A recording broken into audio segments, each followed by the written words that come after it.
ഇന്ന് നമുക്ക് റെസ്റ്റോറന്റിലൊക്കെ തയ്യാറാക്കും പോലെ സോഫ്റ്റ് പൊറോട്ട തയ്യാറാക്കി നോക്കാം. നമ്മൾ ഇന്ന് പൊറോട്ട തയ്യാറാക്കാൻ ഉപയോഗിക്കുന്നത് റെസ്റ്റോറന്റുകളും ബേക്കറികളും ഉപയോഗിക്കുന്ന ഫേമസ് ആയിട്ടുള്ള ആവടി പ്ലസ് മൈദയാണ്. 2 കപ്പ് മൈദ, ഉപ്പ്, ഒരു നുള്ളു പഞ്ചസാര, പശുവിൻ പാല്, വെള്ളം. ഇതിൽ ഓപ്ഷണൽ ആയിട്ട് വേണമെന്നുണ്ടെങ്കിൽ മാത്രം മുട്ട ഇട്ട് കൊടുക്കാം. നന്നായിട്ട് മിക്സ് ചെയ്യുക. നമ്മൾ ടേബിൾ ടോപ്പിലേക്ക് ഇട്ട് കൊടുക്കുകയാണ്. ഒരു 10 മിനിറ്റോളം വീണ്ടും നമ്മൾ മിക്സ് ചെയ്യുന്നുണ്ട്. അതിന്റെ പുറത്തെ ഭാഗം നല്ല ഗ്ലേസിംഗ് ആയിട്ട് വരുന്നവരെ മിക്സ് ചെയ്യുക. വെജിറ്റബിൾ ഓയിൽ അതിന്റെ മുകളിലേക്ക് തടവി കൊടുത്തു, ഡ്രൈ ആവാതിരിക്കാനായിട്ട് റാപ്പിട്ട് മൂടി ഒരു 20 മിനിറ്റോളം മാവ് മാറ്റി വെക്കുകയാണ് പുളിക്കാനായിട്ട്. നന്നായിട്ട് പുളിച്ചു വന്നിട്ടുള്ള മാവ് 2 പീസുകളാക്കി മാറ്റി ഒരേ വലുപ്പത്തിലുള്ള ബോളുകളാക്കി അതിന് എടുക്കുകയാണ്. എല്ലാ ഭാഗത്തും നന്നായിട്ട് ഓയിൽ പുരട്ടി കൊടുത്തു.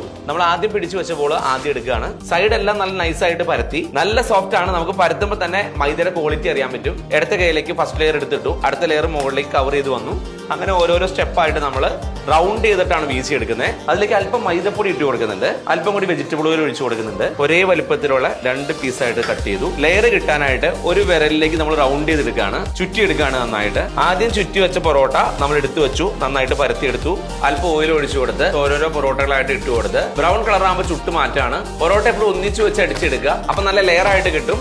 ആവണയുടെ 50 കിലോന്റെ ബാഗ് ഇപ്പൊ എല്ലാ കടകളിലും ലഭ്യമാണ്.